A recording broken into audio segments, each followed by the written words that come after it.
Guys, welcome to my channel pure life and more. So আজকে কোনো blog নয়, আজকে একটা ছোট্ট মিনি ভিডিও নিয়ে এসেছি তোমাদের কাছে। একটা ট্র্যাডিশনাল ডিশ নিয়ে। আমি জানি এটা অনেকেই ভালোবাসে আমার মতো, আমি তো প্রচণ্ড ভালোবাসি। সো একদম ডাইরেক্ট দেখবে রেসিপিটা, আমি এখন বলবো না। আশা করি সবার খুব ভালো লাগবে, আর একবার ঘরে অবশ্যই করে ট্রাই করো। আর হ্যাঁ, যারা নতুন আমার চ্যানেলে, সবাইকে স্বাগত। আমার চ্যানেলের নাম pure life and more. Please একটু সাবস্ক্রাইব করে দিও, আর ভিডিওটা ভালো লাগলে অবশ্যই একটা লাইক করো। আর হ্যাঁ, সাবস্ক্রাইবের পাশে থাকা বেল আইকনটা প্রেস করতে একদম ভুলো না। সো চলো তাড়াতাড়ি ভিডিওটায় চলে যাই। আশা করি তোমাদের খুব ভালো লাগবে, আর কেমন লাগবে অবশ্যই জানিও। সো চলো, লেটস গো। সো আজকের মেনু হচ্ছে ট্র্যাডিশনাল কচু শাক। তো তোমরা দেখতে পাচ্ছ কচু শাকগুলো রাখি দিয়ে ভালো করে কুটছে। কোটার পদ্ধতি আছে, একটা একটা করে কচু শাক নিয়ে সেইগুলোকে ন্যাকড়া দিয়ে ভালো করে আঠাটাকে বার করে নিয়ে তারপর কুটতে হয়। তো তোমরা একটুখানি কোটাটা দেখতে থাকো।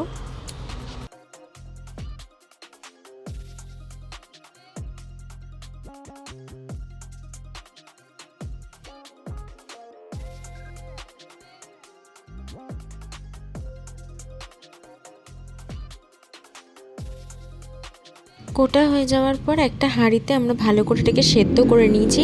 এটা সেদ্ধ করে নেওয়ার পর দেখতে এরকম লাগে। জল ঝরিয়ে রেখে এবার এটাকে সর্ষের তেল, নুন, চিনি এইগুলো স্বাদ মতো দিয়ে ভালো করে মাখতে হবে। দেখতেই পাচ্ছ একদম লেই হবে টেক্সচারটা, মানে একদম মোলায়েম হবে। কচু শাকের নিয়মই হচ্ছে যত টেক্সচারটা মোলায়েম হবে তত কড়াতে ওটা পাকতে সুবিধা হবে, মানে ওটা বানাতে সুবিধা হবে, এবং খেতে তো দুর্দান্ত হয়। তো মাখাটার ওপরই আসল কাজ, ভালো করে এটাকে মাখতে হবে। দেখো কীরমভাবে মাখা হচ্ছে। আমার মতো কারা কারা কচু শাক খেতে ভালোবাসো জানাতে ভুলো না কিন্তু। তাহলে চলো, আমার মাখা হয়ে গেছে, এবার কড়াইতে ফোড়ন দিয়ে বসিয়ে দেবো। ফার্স্টে তেল দিয়ে দিয়েছে, তারপর দিচ্ছে তেজপাতা, তারপর জিরে।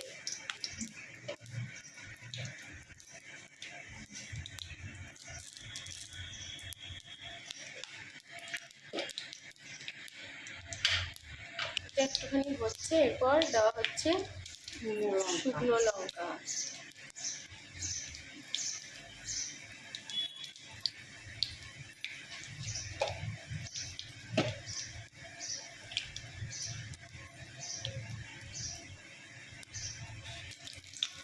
তারপরে একটু কাঁচা পাকা লঙ্কা দেওয়া হচ্ছে, ঝাল যে যার পরিমাণ মতো।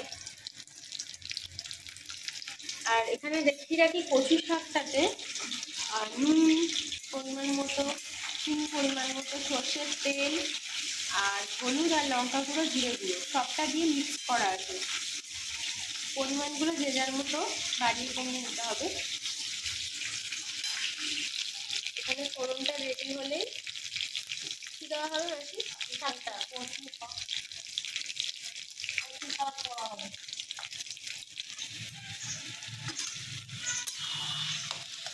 ভালো করে মিক্স করে নেওয়া হচ্ছে ফোড়নে কচু শাকটা দিয়ে।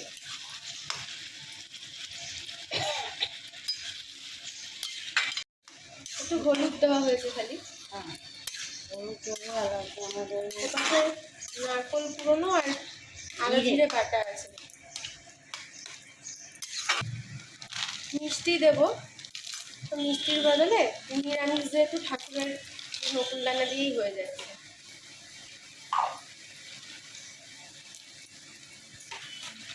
তো সব কিছু এখন মিক্সড করার পালা। দেখতেই পাচ্ছ সব কিছু দিয়ে শুধু এখন নাড়তে হবে খুন্তিটাকে। যত মিক্সড করব তত টেক্সচারটা ড্রাই হবে, শুকনো হবে।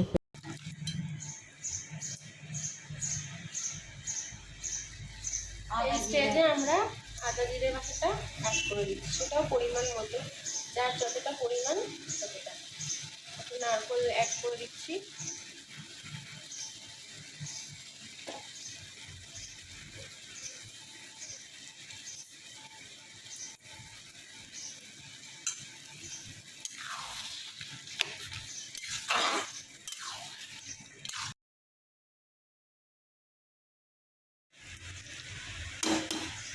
অলমোস্ট 20-25 মিনিট ধরে হাই ফ্লেমে এইরকমভাবে খুন্তি নাড়তে হবে।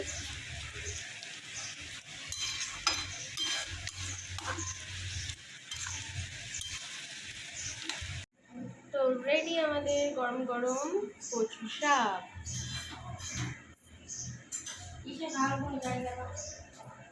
ট্র্যাডিশনাল কচু শাকটা নিশ্চয়ই সবার খুব ভালো লেগেছে। কেমন লেগেছে জানাতে ভুলো না।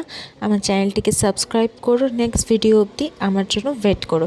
ততদিন সবাই সুস্থ থেকো, ভালো থেকো। আর হ্যাঁ, এই কচু শাকের রেসিপিটা কিন্তু ট্রাই করতে একদম ভুলো না। আর জানিও কেমন লাগলো। টাটা।